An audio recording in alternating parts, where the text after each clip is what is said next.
Hey class, let's do some 6.5. It's on graphing secant and cosecant functions. The last two, really the way to do these is to take the graph of cosine and sine and use those as a starting point. So for the first one, we're going to try to graph the secant function, and we're going to start with cosine. So in red there, I've already done the cosine wave, and we're going to use the fact that cosine and secant are reciprocals to get a quick graph of secant. So I know that cosine is 1 over secant, right?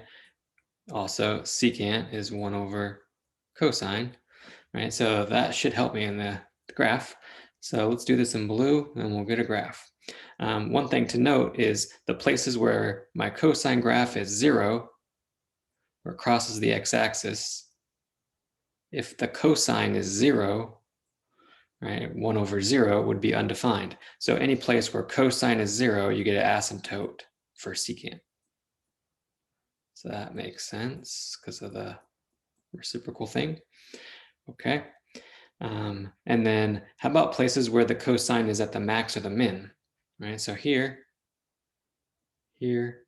there, all those are either 1 or -1.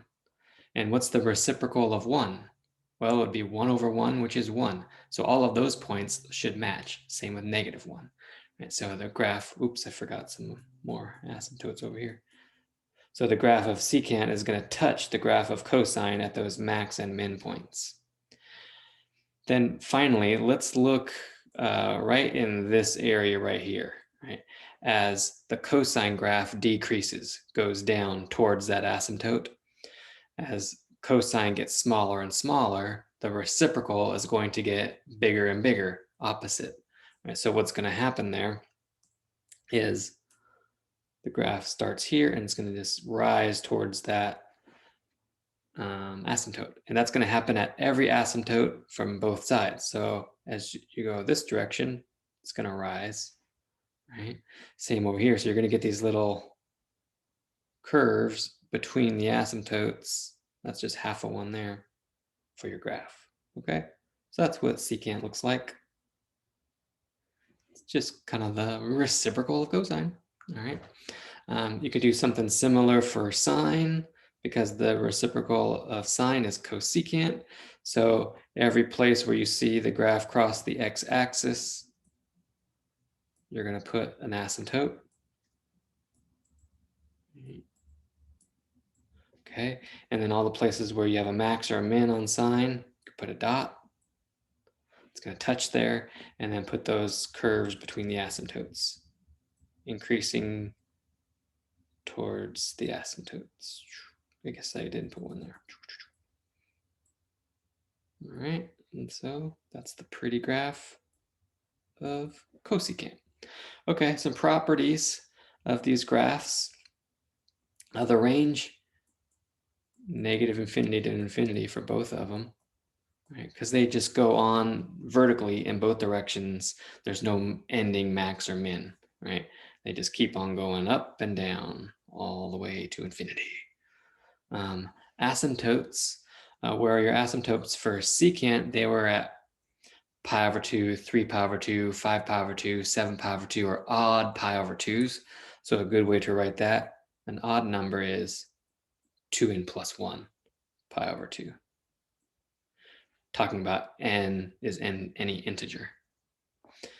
For cosecant, the asymptotes are at pi, 2 pi, the next one will be 3 pi, 4 pi, 5 pi, -2 pi. So whole number pi's, or you could just do n pi. That one's a little simpler. Not nx, n pi. Okay, or again, n is any integer. Integer being positive or negative whole number. Domain then is just excluding those asymptotes. So domain for secant is just all reals where x is not equal to that expression above. Right. And then for cosecant, all reals, x not equal n pi. Okay. How about intercepts? Intercepts, let's look. Oh, we don't have any x-intercepts, right? Because the graph is away from the x-axis. That's easy, none. And then the period is the same as sine and cosine, 2 pi, then you start repeating, right? So there's one cycle right there, and there's an identical cycle right there, and they are every 2 pi. You get that looking thing. Okay, so when you have to graph something, we get to some examples now, you're going to want to think about the reciprocal and actually graph that first. So when my guide graph, I can call it, I'm going to graph -2 cosine 2x. Okay, so if I can get the graph of that, then I can do my little flippy technique with getting the asymptotes to get the secant. All right, so I do the same old thing. I find the period, right? So the period is 2 pi over b, which is pi. And then I can graph a cycle of that. This one just says graph one cycle, so we really only need one side of this. I guess I can graph 2 cycles if I wanted, but if period's pi, let's just put pi right there. And then I can divide that up into 4 equal parts. That would be half a pi. If I want these, pi over 4, 3 pi over 4, I could put them all. Okay, and then I have that the amplitude for the cosine is 2. So I know it's going to be a max 2 min -2, right? And then now let's do the cosine graph. Let's just do it in red. Okay, so we're going to have to start this one at the bottom, right? Because of the negative. So we're going to go down, up from the down and then back down. There's cosine, right? There's my guide for this. And then now anytime you cross the x-axis, put an asymptote.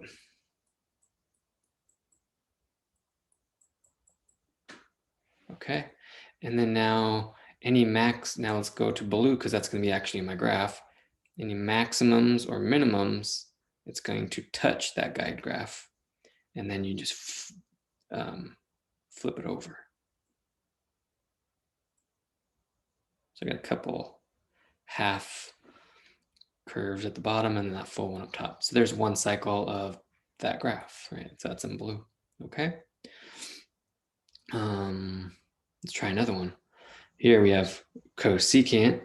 So cosecant is sine. So my guide is going to be sine 2x plus pi over 2. Right? Which I'll want to, when I graph this, the sine one, I got to take out that 2. So it's going to be 2x plus pi over 4. Okay, and so the period is 2 pi over 2, which is pi. And I have a phase shift of negative pi over 4. Okay, so I want to get that going.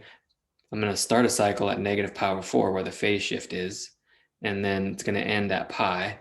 So that's going to be about right here at 3 pi over 4. Notice how that's a distance of pi, right? Negative pi over 4 to positive 3 pi over 4. There's one cycle of a period of pi units. All right, and then my amplitude is 1. Let's just put 1. No, I'll just put it there. 1, -1. Okay, so my guide graph is going to be sine. So it's going to go up, middle, down, middle. Right? There's one cycle of the sine from negative pi over 4 to 3 pi over 4, a distance of pi units. Now, any time you cross the x-axis, you're going to have an asymptote.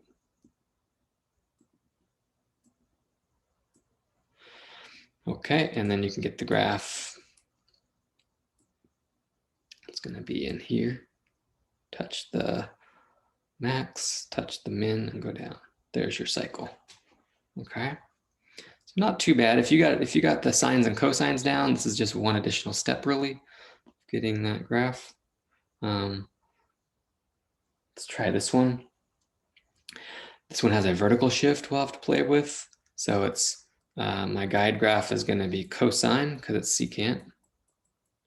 So the period I can see is 2 pi because I have a 1 there. And and I have a phase shift of positive pi over 2 units. Okay, so my cycle is going to start at pi over 2,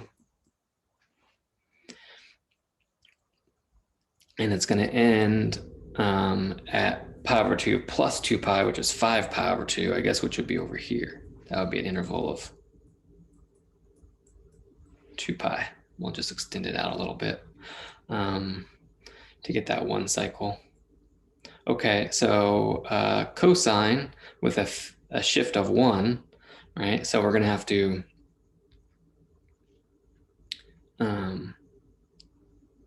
have kind of a new x-axis right at 1.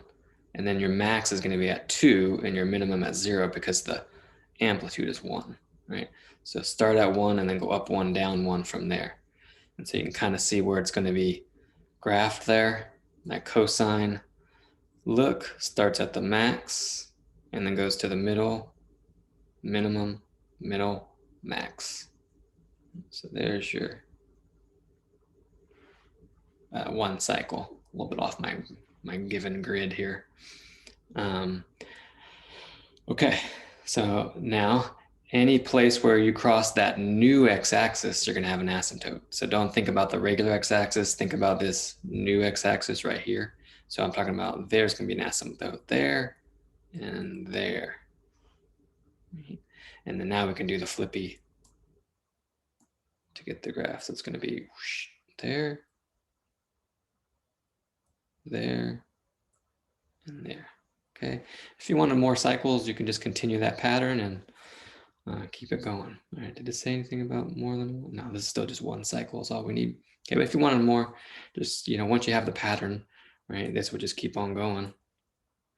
Okay. How about we'll just finish this thing off? What about if we want to go the other way? What is the function of this graph here? So things I notice, I've got a period of 4 pi, right? So period is 4 pi. Okay, I have amplitude. If I kind of think about my guide graph in there, that would be a sine, right? With an amplitude of 1, okay? And then there's no phase shift and no vertical shift. Okay, so since my guide is sine, I know it's going to be cosecant because those are reciprocals. And then with the period being 4 pi, I got to calculate what the b would be. So period, 2 pi over b is the formula, should equal 4 pi. So what would that b have to equal? I can multiply both sides by b, and I get 2 pi equals 4 pi b. Right? And then divide both sides by 4 pi, and I get a half. So b would be equal to 1/2. Okay, so putting this all together, my equation would be y equals cosecant 1/2 x.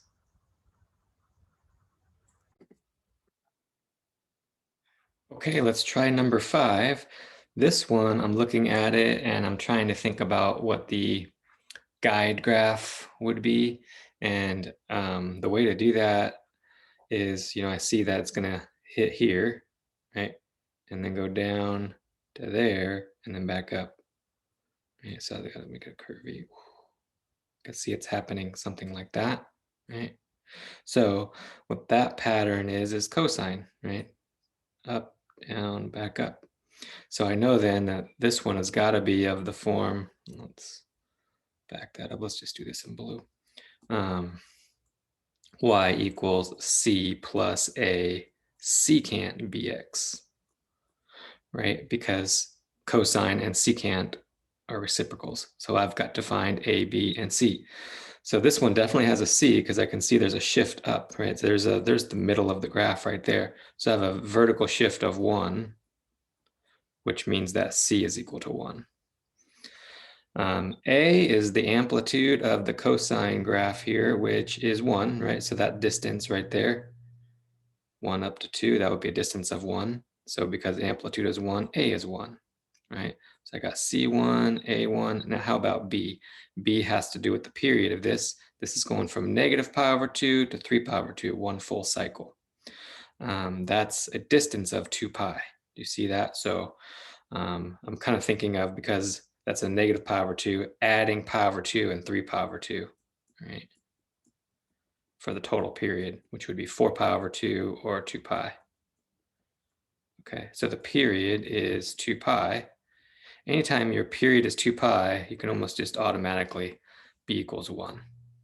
Okay, put that all together in the general form, and we got the answer. So y equals c is 1, a is 1, so we don't have to write it because it's the coefficient of secant. So I just jump right to secant. And then b is 1, so I don't have to write that, and that's just x. All right, and then there's your final answer. Okay, hope that helps. Try the homework out. If you have any questions, let me know. All right, hope all's well. Talk to you later.